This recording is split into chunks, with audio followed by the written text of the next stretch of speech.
Hi, welcome to DS Alumni. Where are they now? I'm your host, Dan Murphy, and I'm here with DS alum. So why don't you introduce yourself? Hi, I'm Derek Skapars. I graduated in 1999 from right here in Dover-Sherburne. Okay, and so what have you been up to since you graduated? Oh, well, my most recent thing that I've been doing has been I became a Haymakers for Hope fighter, an amateur fighter, to fight in the name of my brother Ryan, who went to Dover-Sherburne as well. And what we're doing with that is they train. Haymakers for Hope is an organization that was started by Andrew Meyerson, Who's also a DS alum. He's a DS alumni, and he trains boxers who have never stepped in the ring before, gives them 4 months, gets them a trainer, and then in the name of cancer research, what they do is they box. And they have an opponent. I have an opponent. I've already met him and sparred him. And it's been 4 months, and I'm ready to make some money for Dana-Farber.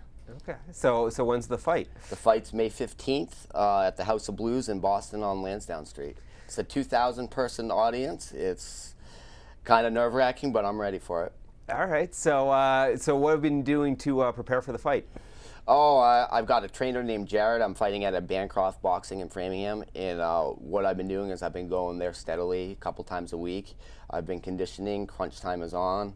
When I started the interview process with Haymakers for Hope, I was 187 pounds. Now, just to show you some of the training, now I'm 171, and I got to fight at 170. So I'm almost there. All right, you'll make weight? I have to be over 170 and under 175. So I've never done this before, so I'm trying here. But I think I'm doing all right. 1 pound to go, and then maintenance. Yeah. All right. So what's your training regimen like? So basically, I wake up, and it's starting to get more intensified as the closer we get to fighting. And what I'm doing is I'm going to the gym. I'm doing some cardio. I'm doing a lot of running. A lot more than I'm used to running. I mean, it's been 10 years since I've even set foot in a gym before January. And so I get in the ring, I spar with other guys, I put on the gloves. I'm learning techniques. I'm learning how to shadow box. I'm learning how to 1-2s, jabs, uppercuts, you name it, I'm learning. I'm on a crash course to becoming a boxer. All right. Do you think you'll continue boxing after I think this? I'm going to box once a week for the cardio and the exercise. And I mean, you feel great after, especially if you've been out of the game for a decade like myself.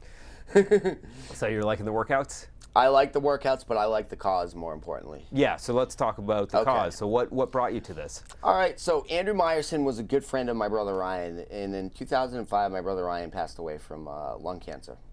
And so it took me a little while to watch Andrew Meyerson's organization grow.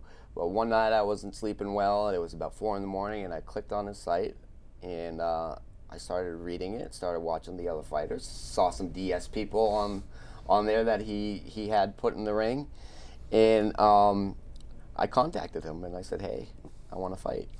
I want to do this, and I had no idea what I was in for. Not only physically, but, you know, it's also a good way to process, you know, the loss, especially sometimes after that. People lose people throughout their entire lives. And this has actually brought the community together. I've reconnected with so many people from this town that you wouldn't believe. I mean, they're coming at a left and right, donations here, asking when the fight is, buying tickets. But everybody's coming together. You know, and so I plan on seeing at least 50 Dover-Sherburne people out of that 2,000, if not more, on fight night. Wow, that's really great, and speaks so well of this community. I guess so then you're working with Dana-Farber? Dana-Farber. So when you sign up, you have a goal of what you want your donations to be. And the goal starts at $7,500, which is, you know, it's a lot of donations. It looks a little intimidating at first, but once you start rolling and you start getting the donations in, and you start getting the support, especially from towns like Dover-Sherburne, and it's not just that community of Dover-Sherburne, it's anybody that's affected by cancer, anyone who has lost someone. You all pull together, and it's like a family. This organization has had 680 fighters up to this date. That is an awful lot of money for cancer. Yeah. I think it's reached up to $10 million in donations for cancer. That's a life-saving surgery for someone who doesn't have health insurance. Yeah. And you wouldn't think 4 hours equals, 10 grand, but it does. Well, I mean, it's more than 4 hours for you with all the Oh, trainings. absolutely. But how long has has Haymakers for Hope been around? Do you know? I think I think Andrew's on year 8. I know I could find out details if I looked on it, but Haymakers for Hope has been established in 4 cities. DC is the newest one, New York City, Boston, and Colorado. Okay. So that's really exciting. So how many different fighters participate? Do you know? On fight night, there's going to be 15 matches, so that's going to be 30 fighters. Okay. So how long will it take to get through each match? They're going to be about 3 2-minute rounds. Okay. So it's going to be about 15 minutes per fight. And they just go one after another, after another, after another. If you go and you do Haymakers for Hope on YouTube or whatnot, you will see some amazing fights. You know what it is? It's about the heart of the fighters. Yeah. Not as much about the fighting. Yeah, well, and then I imagine it's all amateurs, so all amateurs, which is good because yeah. my opponent's an amateur too. Yeah, not putting me against a 10-year veteran there. Yeah. But it is to be taken serious. Yeah, and we're on crunch time now, so this is going to be the absolute most craziest 2 weeks of my life right now. Everything's going to be put on hold, and I got to do what I got to do to honor my brother, and that's win the fight. Win or lose. You all win. Right. Well, that's the thing is the outcome is almost immaterial to the cause, right. which is so nice. Right. So, I guess also with all this community involvement, what has been your involvement with the community since graduating? Not just for this, but like so. Let me give you a little crash course. We were just talking off the set about my woodworking and how I'm promoting woodworking therapy. Now, I went to Arizona State University after I graduated high school. I graduated in 2005, and I got a psychology degree, Bachelor's of Arts in Psychology. And from there, I went into counseling, and primarily a substance abuse counselor. And I did that for about 5 years. I came back to Massachusetts, and I've been with the community ever since. It's been 2 years now. I mean, I grew up here my whole life. I did a little thing in Arizona. I did a little thing in Texas. And now I'm back in Massachusetts. And this is where I feel like I belong. Yeah, no, I mean, it's definitely, it can be hard to leave because, I mean, in DSS gives you so many life tools moving forward. So, like, Absolutely. how do you feel like DS has influenced your I'd life say up the to this major point? influence I've got at a Dover Sherburne was my high school woodshop class, and hence I'm now a high school woodshop teacher. So I think the most valuable thing is, when I was in 8th grade, I took Mr. Nordstrom's class, and I was very focused. It was, that class I was getting an A, and all the other ones, growing up, you're all over the place, you're playing sports, you're doing all kinds of things. Reading and comprehension and math kind of comes second, but when I came to shop, it went from, average work to A+ work. I got the award in 8th grade, went into my freshman year of high school, and I had the honor of learning under Mr. Leroy Clark. I don't know if anybody remembers him, but he was the high school shop teacher for a while. And he taught me everything. He really, really showed me what I could do if I wanted to with this career. Of course, growing up in Dover Sherburne, I was very encouraged to go to college and get a typical degree. As soon as I graduated Arizona State, that graduation party that I had for completing my Bachelor of Arts degree, I took some of the graduation money, I went out and I bought a bandsaw. And I was off to the races. Well, I mean, but you still used a lot of the stuff that you used from college as well. Yeah. Yeah, I used that. I used that to help me connect with people. I used that to take orders. I learned how to be a people person. It was a lot more interesting to learn how people think at Arizona State than to learn how to maybe build a bridge. Not that that stuff isn't important, but it goes hand in hand, absolutely. Yeah, and so now that you're back, how do you feel that DS has changed since when you were going to high school? I think everything has changed except for the rock outside. I just came out for the first time, and I haven't been here in 10 years plus. I haven't even been around these parts for a while. And the rock is still the same. The building's the same. New coat of paint, but yeah. And, you know, the people that are surrounding this community, some of them, everyone with Facebook now, everybody is able to connect with former classmates. And that's unbelievable. I don't know how much, I haven't gone for a tour around here, how much it's changed, but I know that, you know, there's some fundamentals that DS people carry with them throughout their entire lives. And then when they get a chance to reunite, you pick right up where you left off, like a blink of an eye. It's like, hey, how you doing? Yeah, have you maintained some of those contacts? I've maintained plenty of contacts, yes. Now, I'm not, you know, I've been out of the game and out of the state for a while, but I've certainly seen some people around that I haven't seen in a long time. And now that I've been here for 2 years, it's kind of nice to be able to call up an old friend and say, hey, what are you doing? Let's go get some coffee. Let's go out for the night. Yeah, and you said that you're bringing some of those people to the fight, or so you're expecting some will show up. So a lot of those people that are going to show up have known my brother, were friends with my brother, and have known me and are friends with me, and I can't wait to see their support. I've already seen so much support in the donations already, but primarily, you know, the cause. It's going after honoring someone, a legend around here, which happens to be my brother. Yeah. And, it's pretty nice to see. It's rewarding.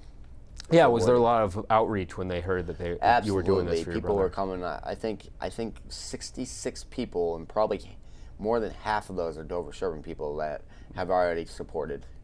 Yeah. So I mean, that's the newest thing, the most recent thing, the thing that's on my mind.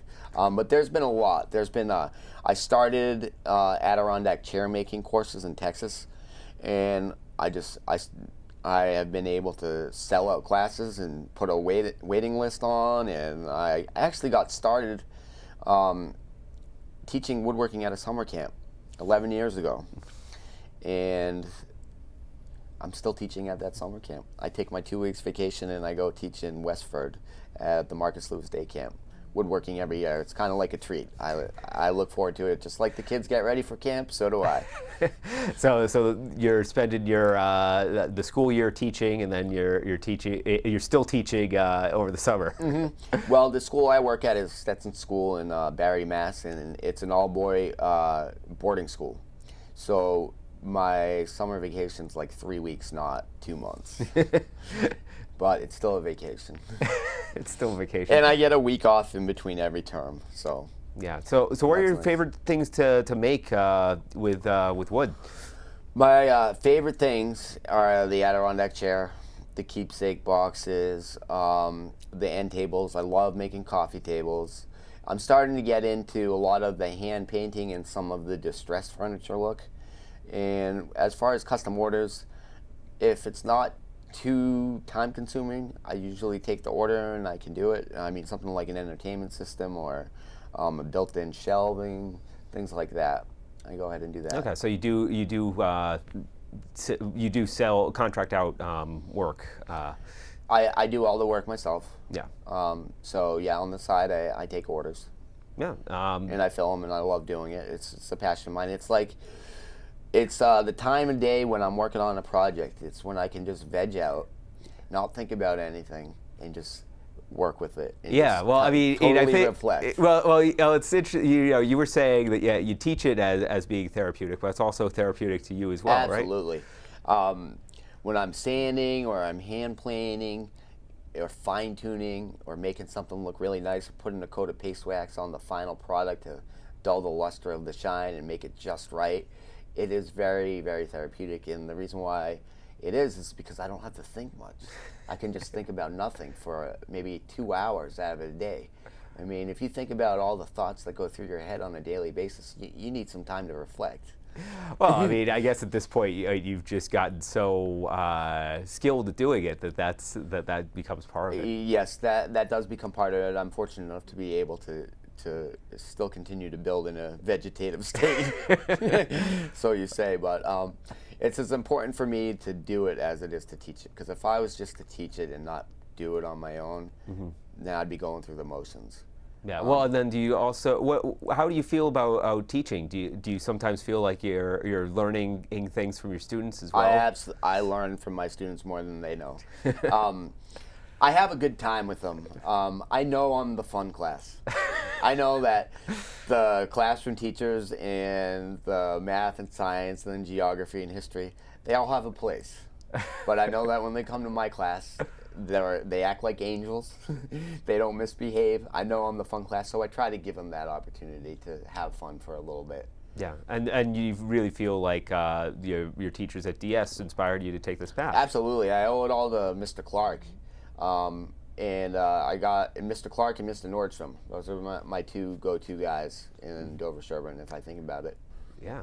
And I mean, have you kind of been keeping up at all what's been going on with shop at DS? Or? I have no idea. I would like to know. As soon as we graduated from Dover-Sherburne in 1999, a couple years after that, they started getting rid of the public woodshop programs in high schools. Budget cuts, recession, whatever it may be. I took that opportunity to teach my own classes. And people that weren't being able to get their woodworking instruction in public high school were sending their kids to me. Well, I guess it worked out in it worked out to a you. degree. Yeah. I mean, I got to a point where I had to qualify to be an instructor. I went and I did a 3-month intensive furniture making course at the North Bennett Street School in Boston. That's where I fine-tuned and honed in on all my skills. And basically what I do is I mimic what they were teaching me. I teach exactly how I was taught there. Yeah. And that's the longest running trade school in the area. Wow. Is North Bennett Street School. They do everything from piano making to violin making to woodworking to bookbinding, everything. Yeah, well, I was thinking that like your counseling background kind of segues as nicely into teaching. Right. And do you feel like you're using some of those skills? I absolutely feel like I'm using some of those skills. I really enjoyed sitting in a room and having a 50-minute session and helping someone through their problems. I really do. But after 5 years of that, it's time to merge the two. And woodworking therapy is what I have in motion right now.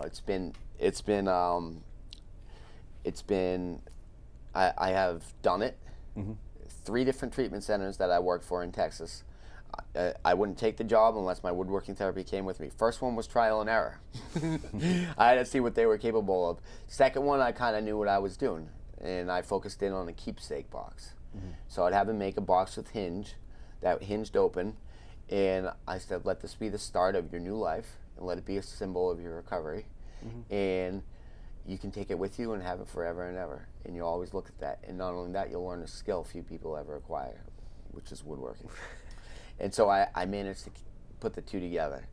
And so now I want to take it even further. That's my goal and my ambition, is to merge absolutely both, the woodworking instruction and the therapy.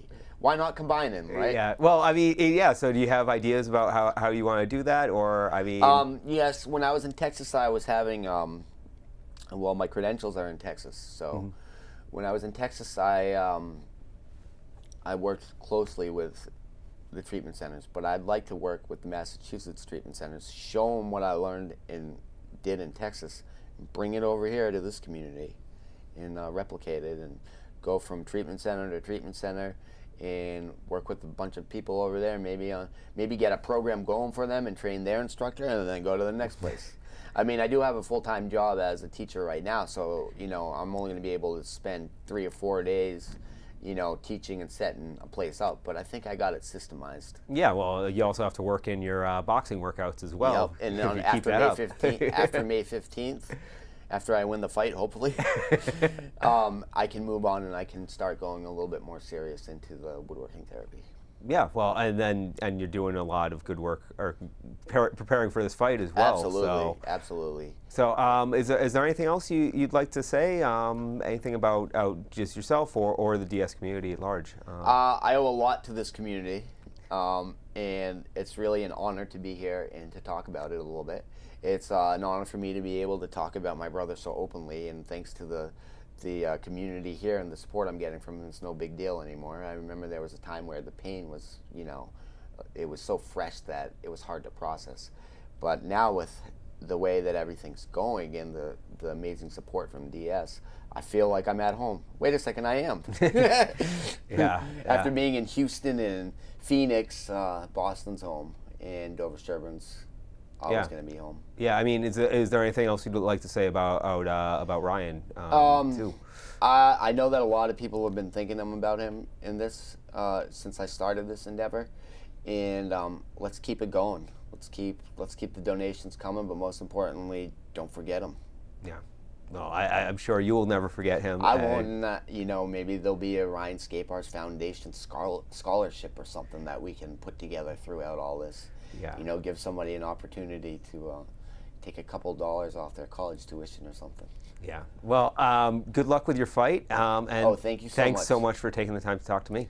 Absolutely. Welcome back. Take care. Thank you.